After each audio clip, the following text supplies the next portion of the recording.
आज जो सदन अडजर्न हुआ, इसकी वजह क्या थी मुझे तो मालूम नहीं था। हमने तो 267 के तहत अदानी का मुद्दा उठाया था।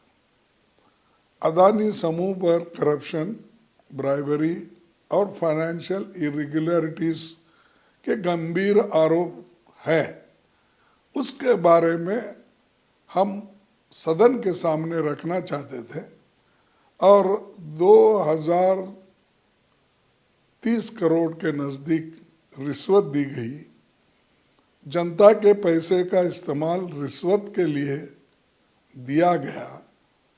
इसके बारे में हम उनको, चेयरमैन साहब को भी समझाना चाहते थे और पार्लियामेंट के में जो भी उनके मंत्रीज हैं और प्रधानमंत्री भी अगर आते तो ठीक था, उनको हम ये मुद्दे उनके सामने रखने वाले थे। लेकिन उनके इस रिश्वत का रिकॉर्ड भी अदानी ग्रुप के जो चेयरमैन है, सीईओज है, उन्होंने तो इसका रिकॉर्ड भी रखा है, किसको किस रेट पर पैसे दिए गए और कितने पैसे दिए गए।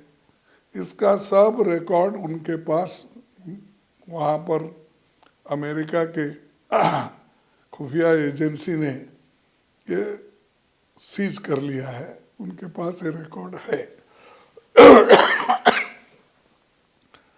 और इससे पहले भी अदानी ग्रुप के लोग स्टॉक हेरा फेरी भी और अकाउंटिंग फ्रॉड और ओवर इन्वॉल्विंग और सेल कंपनीज, इनका भी इस्तेमाल स्टॉक प्राइस में मैनिपुलेशन किया गया है, ये आरोप भी उसमें है।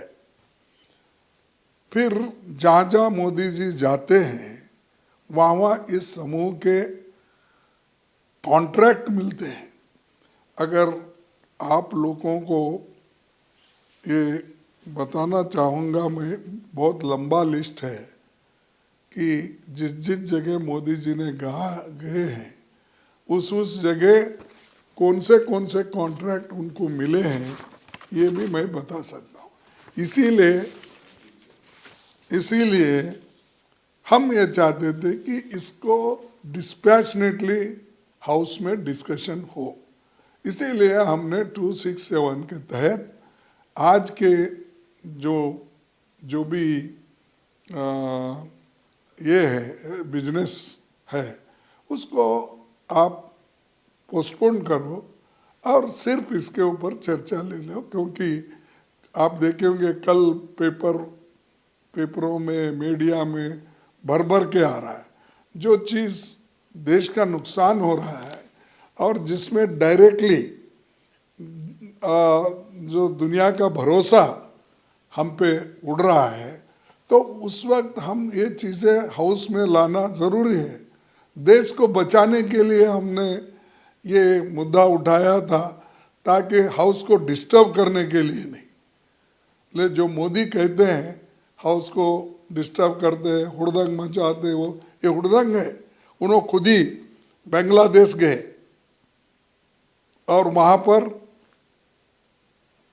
अदानी को झारखंड इलेक्ट्रिसिटी एक्सपोर्ट उन्होंने जून 2015 में वहाँ विजिट किया था बांग्लादेश को, वो प्रोजेक्ट उसको अलोकेशन करने के लिए दिए।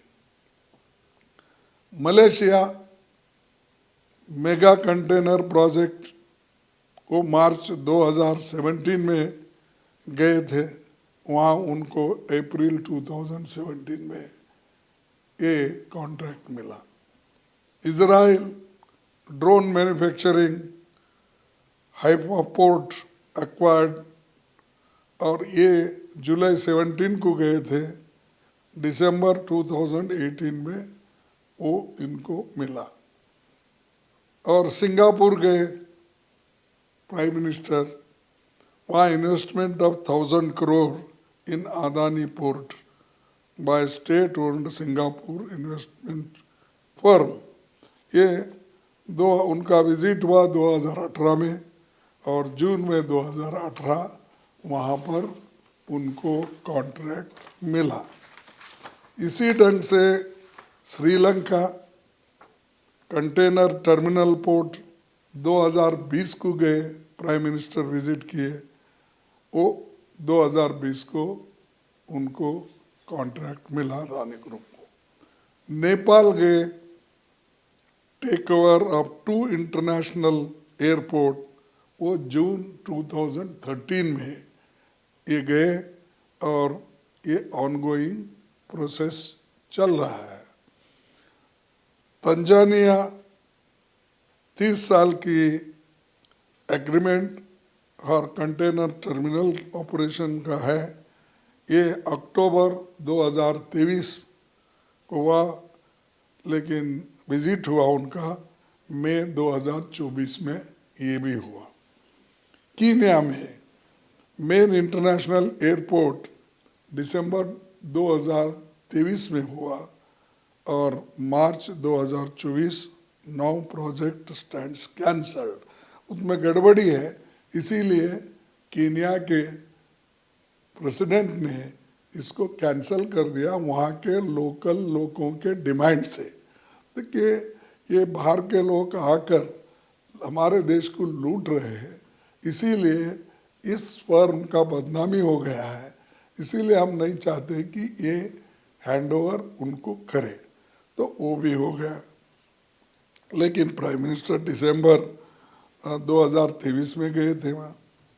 तो वियतनाम में planned investment in 2 airports and development of sea port, ये जुलाई अगस्त 2024 में गए थे, prime minister Modi ji visit किए, ये चल रहा है काम ऑनगोइंग। उसी के साथ Greece acquire stakes in 3 Greek ports, तो ये 3 पोर्ट एक्वायर करने के लिए उन्होंने बात चल रहा है। अगस्त 2023 में उन्होंने वहाँ विजिट किया और ये प्लान्स टू एक्वायर पोर्ट्स ये चल रहा है। मैं इसलिए आपको बता रहा हूँ कि ये इतने जहाँ प्राइम मिनिस्टर गए हैं वहाँ इनको कॉन्ट्रैक्ट मिला है। बगैर इनके आशीर्वाद से, बगैर इनके सपोर्ट से कौन सा देश इतने देशों में इनके साथ ही करता है। There are so many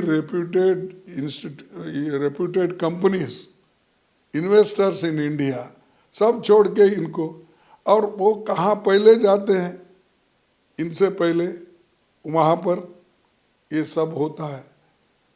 ये इससे हमको यही कहना है कि मोदी जी के सपोर्ट से ये सब कुछ हो रहा है, इसका असर देश पे पड़ रहा है।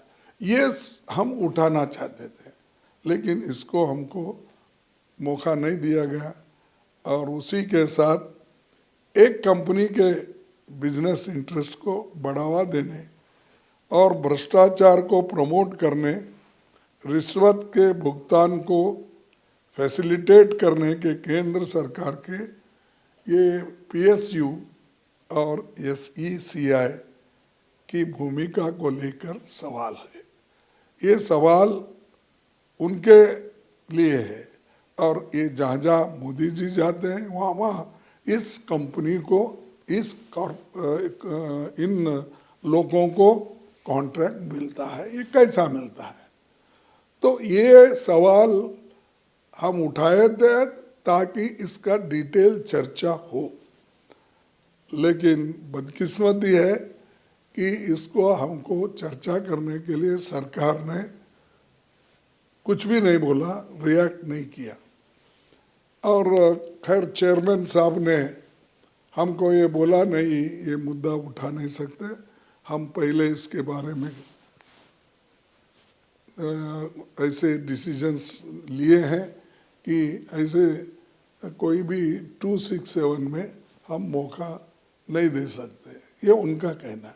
लेकिन 267 में ऐसे जरूरी मुद्दे उठाने के लिए ही 267 है, नहीं तो वो रूल आना ही नहीं चाहिए। किस लिए लाए ऐसे अर्जेंट इश्यूज को उठाने का, जैसा मणिपुर जैसा इश्यू है, जैसा कि परसों मध्य प्रदेश में एक बहुत बड़ा हादसा हुआ मस्जिद के पास। तो ऐसे चीज़ों को उठाने के लिए ही ऐसा ये रूल है, ये क्लॉज है। देयरफॉर हम ये चाहते हैं कि इनको उठाने के लिए हमको मौका देना चाहिए, और हम ये चाहते हैं कि इसको जॉइंट पार्लियामेंट्री कमेटी जेपीसी गठित किया जाए, और जेपीसी में सब मालूम होता, खुला होता, उसमें हम सारे फाइल्स मंगा सकते हैं, सारे लोग, और उसमें उनके पार्टी के लोग ज़्यादा रहते हैं, हमारे लोग रहते हैं, दूसरे पार्टी के लोग रहते हैं, हर एक को रिप्रेजेंटेशन उसमें मिलता है। और वो मिलने के बाद जो दूध का दूध पानी का पानी हो जाएगा। इसीलिए हमारी डिमांड है कि जेपीसी गठित करो, सच्चाई बाहर आने दो, और मोदी जी जो ऐसे बाहर बोलते हैं वो उसके बजाय अपनी छवि ठीक कर लो। इंटरनेशनल में जाकर बड़े बड़े बातें करते हो और अपोजिशन को टारगेट करते हो कि अपोजिशन के लोग उनकी छवि कर रहे हैं। छवि तो आप खराब कर रहे हैं, बिजनेसमैन को लेकर फिर रहे हो, उनको ठेकेदारी दिला रहे हो, और इसकी FIR ये सब इनके ऊपर हुआ, करप्शन चार्जेस लगे, कहाँ अमेरिका कंपनीज ये बोल रहे हैं। तो ये जो चीज़ें हैं इसको डिटेल डिस्कस होना, इसीलिए हमने उठाया था, तो हमको चांस नहीं मिला। लेकिन हम चाहते हैं कि जॉइंट पार्लियामेंट्री कमेटी इसको बनाना चाहिए, और रिश्वत इन्होंने कितना दिया और क्यों, और प्राइम मिनिस्टर जो बाहर गए जाते वक्त इन्हीं को क्यों लेके गए, या इनसे पहले आकर हर चीज़ इनको कैसा मिल रहा है, यही हम बोलना चाहते हैं।